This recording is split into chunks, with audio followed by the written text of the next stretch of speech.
जिस समय देवकी को कंस ने रथ में बिठाया गोदी में लेकर के, कंस कहने लगा बहन मैं तुम्हें स्वयं ससुराल पहुंचा के आऊंगा। देवता सोचने लगे ये तो बड़ा उल्टा हो रहा है। भगवान ने कहा था मैं देवकी के गर्भ से अवतार लूंगा, मथुरा में जन्म लेके कंस को मारूंगा। और देवकी और कंस में इतना बड़ा प्रेम, अगर इसकी कोख से जन्म भी प्रभु ने लिया तो मामा भांजे का रिश्ता अच्छा वाला होगा, फिर भी नहीं मार पाएगा। नारद जी बोले देवताओं अब भी सोच लो, आंखें खोल लो, हमको विजय प्राप्त कंस से होने वाली नहीं।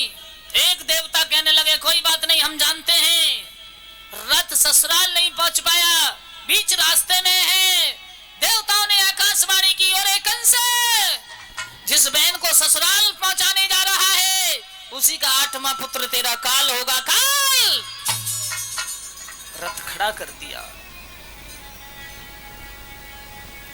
तू कौन बोल रहा है? अरे दोबारा बोल। देवता फिर बोले और कंस जिस बहन को ससुराल पहुंचाने जा रहा है उसी का 8वां पुत्र तेरा काल है। काल रथ खड़ा कर दिया, तलवार को निकाला, बहन की बालों को पकड़ा। मैं तुझे जिंदा छोड़ने वाला नहीं। जिस वृक्ष पर कड़वे फल आए उसे जड़ से काट देने में फायदा है। मैंने तुझको हार समझा अपना गला सजाने को, तू काली नागिन बन बैठी मुझको काट खाने को। वसुदेव जिस समय देवकी को मारने दौड़े, कंस बीच में आके खड़े हो गए। वसुदेव कंस के हाथ से तलवार को रोक लिया। सावधान! वसुदेव ने कहा मित्रवर तुम हमारे मित्र हो, और मित्र हो साथ ही साथ क्षत्रिय भी हो, और स्त्री पर हाथ उठाना यह क्षत्रियों का धर्म नहीं बनता। कुछ तो दया करो। कंस कहने लगा मित्र जरूर हूं, ये मेरी बहन जरूर है, लेकिन मैं इसे जिंदा नहीं छोड़ूंगा। क्यों? तुमने सुना नहीं? इसकी कोख से होने वाली 8वीं संतान मेरा काल है। काल जब देवकी नहीं होगी तो मेरा काल भी नहीं होगा, और मेरा काल नहीं होगा तो मैं संसार में अमर अजर होकर के जीवन काटूंगा। वसुदेव ने कहा नहीं, अब हमारा भी अधिकार है अपनी पत्नी देवकी पर, हम अपनी आंखों के सामने वध नहीं करने देंगे। कंस कहने लगा वसुदेव आगे से हट जाओ। जवाब दिया कि कंस इसको न मार तेरी बहना लगे।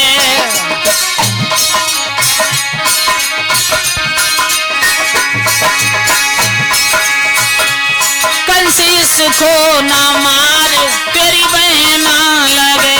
कंस इसको न मार तेरी बहना लगे। कंस इसको न मार तेरी बहना लगे। बहना लगे तेरी बहना लगे। बहना लगे तेरी बहना लगे रे। कंस इसको न मार तेरी बहना लगे। कंस इसको न मार तेरी बहना लगे। कंस इसको न मार तेरी बहना लगे।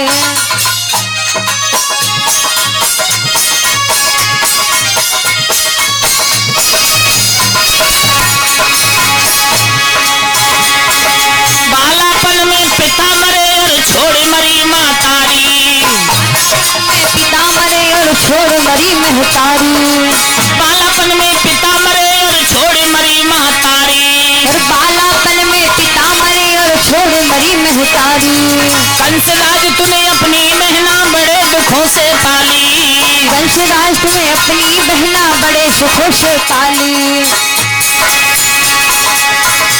कंस बाबर न फार तेरी बहना लगे। कंस इसको न मार तेरी बहना लगे। कंस इसको न मार तेरी बहना लगे। कंस इसको न मार तेरी बहना लगे। कंस इसको न मार तेरी बहना लगे। कंस इसको न मार तेरी बहना लगे।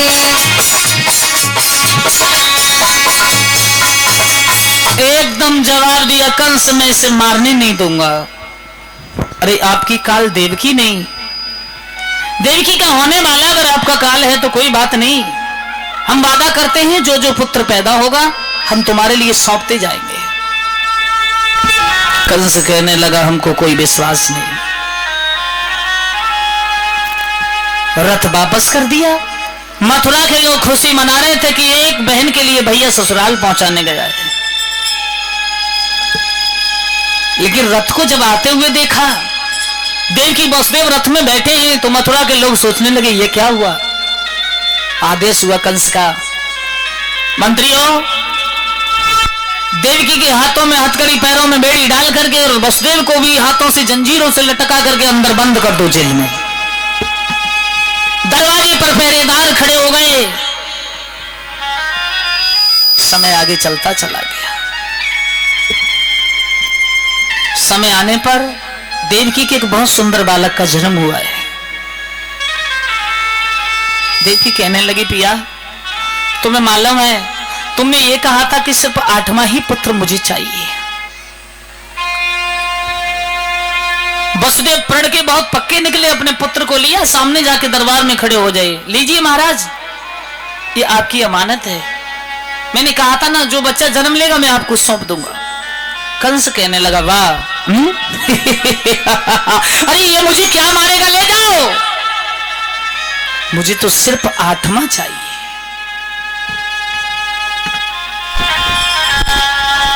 स्वामी जी राधे राधे, मुझे तो सिर्फ 8वां ही चाहिए, बच्चे मुझे नहीं चाहिए। राधे कृष्ण। आज उसी समय महाराज आगे की ओर वसुदेव लौट के चले। अब वसुदेव इन्हीं बना दो, सूरज इन्हीं वसुदेव बना दो, भेज दो श्रृंगार घर में, इनको ले जाओ। बन गए। महाराज जी ने हमारी कथा देखी नेट पे वृंदावन में, सुबह कहने लगे कथा गाजियाबाद चल रही है। मैंने हाँ गुरुदेव। बोले मैं आ रहा हूं। मैंने कहा क्या करोगे 2 दिन की कथा। बोले नहीं मैं आ रहा हूं। वृंदावन से बेचारे चले आए।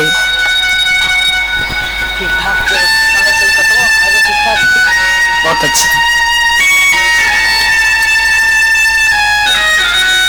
देवताओं में षड्यंत्र रच गया। देवता कहने लगे इतना बड़ा धर्मात्मा बन गया महाराज, इसके अंदर तो रजोगुण से सतोगुण आ गया।